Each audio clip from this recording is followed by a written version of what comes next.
Hi, this is a short little instructional video to review how to search EBSCOhost MasterFILE Premier in order to find one of your sources for your Unit 4 synthesis project. So first you'll need to be logged into your MyDTCC account, and once you're logged in you want to go ahead and click on Resources on the green band at the top.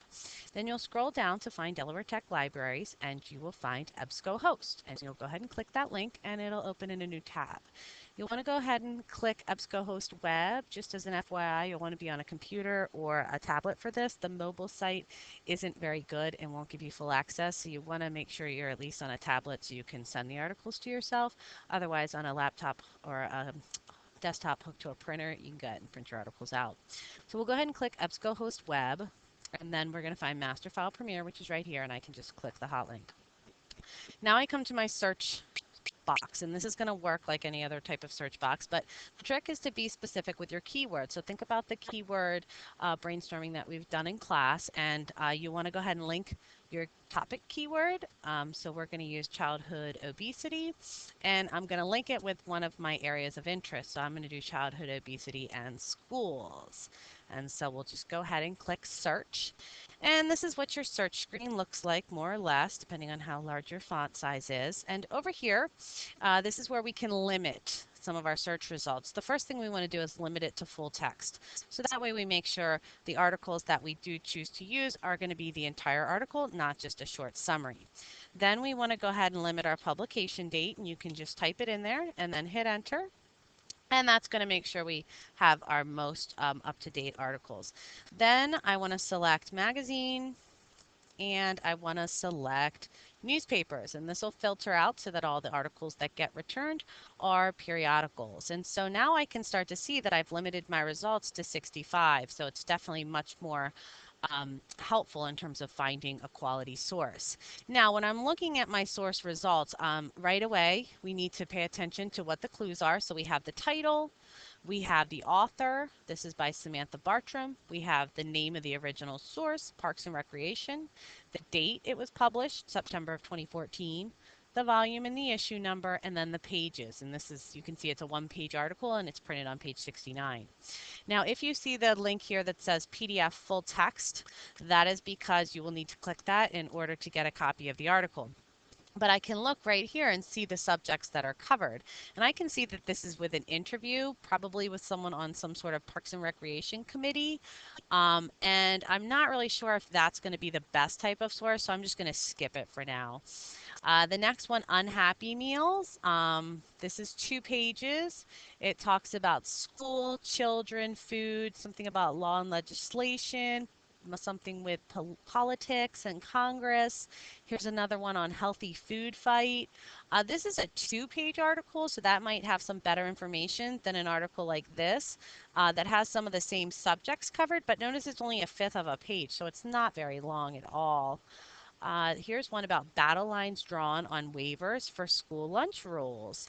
And this is a 2-page article about lunchrooms and cafeterias. So that fits right in with my idea about writing about prevention of childhood obesity from the perspective of how families can help, how communities help, and how schools can help. So if this is an article I'm interested in, I can see I have it as a full text or as a PDF. And so I'm just going to go ahead and click the link. At the top, again, I have all of my source information that I'll need to record if I choose to end up using this article in my paper. I am going to have to record all that on the reference sheet. And so I'm going to scroll down, and this is the article itself. Okay, so I don't want to just blindly print an article just because it has the topic and the perspective that I'm writing about. I need to go ahead and skim over it and make sure it actually has information specific to that perspective. So I want to write about what schools can do to prevent obesity. And you can see my keywords of childhood obesity and school are in bold, so I can it calls my attention to those places in the article. And this is going to be a report information about the new school lunch directives put into place by the federal government, but it looks like that some schools can opt out and have a waiver. And it seems to me dueling advocates. Let's see, it looks like there's a fight over this in some way, shape, or form, and not everybody's happy that some schools can opt out of this school lunch program. So this doesn't really tell me much about the new school lunch program in general. It just talks about how some people are bickering over it. So even though on the surface this looks like it might be a good site, actually it's not really telling me anything about what the new school lunch proposals are. It's just telling me people are bickering over it, which, shocking, people are always bickering over new laws. So I don't think I'm going to use that one. So I'm just going to backspace and go back to my search page and keep going. Let's move. Cities, towns, and counties. All right. Parks and Recreation. It's 3 pages. Um, it says it discusses the Let's Move Health campaign and the role of, let's see, the role of the Tennessee Parks and Recreation Committee. It's an event for school children. So if I wanted to look at that, you see over here, I have to click on the PDF full text, and this is going to take me to what the actual print looks like. And so I would go through and read this and see if it gives me some information about this initiative from Michelle Obama and see if that has to do with the school stuff or see if maybe it has to do with the community. And so as I'm skimming through, it says the Let's Move initiative asks cities, towns, and countries across the nation to commit to 5 goals. And so that's some information right there about this federal program that's involving the community. So this might be a source I can use. However, this is specifically about Knoxville, not and what Knoxville, Tennessee is doing, and not the actual act itself. So I don't really know if this is going to quite have enough information. So what I might do, I might not print it out, but I might go ahead over here on this right-hand side and email it to myself or save it to myself to use later. But anyway, I'm going to go back to my results and I'm going to keep digging around and see what I can find. So when I'm ready to go to the second page, I just click page 2 at the bottom.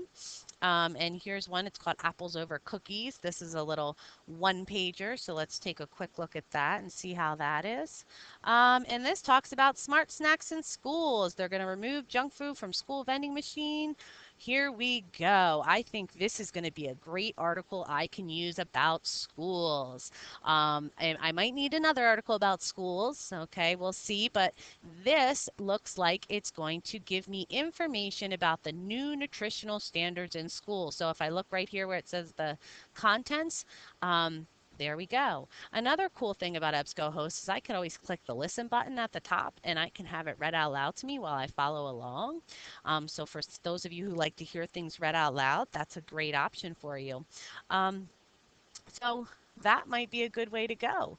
Now, granted, this is just going to be about vending machines, but as I kind of skim through, I can see, oh, they can sell brownies and cupcakes at sporting events, but stuff stolen during or sold during school hours. It has to contain whole grains or primarily fruits, vegetables, dairy, or protein, so no more snack food machines. This might be a really good article. And I noticed down here it talks about school lunch regulations. So it doesn't give me a whole lot of information about those regulations, but you know what? Now I have another keyword I could use in my search. So school lunch regulations. So instead of just saying childhood obesity in schools, I could say school lunch regulations and then research, kind of redo my search and see if something new comes up.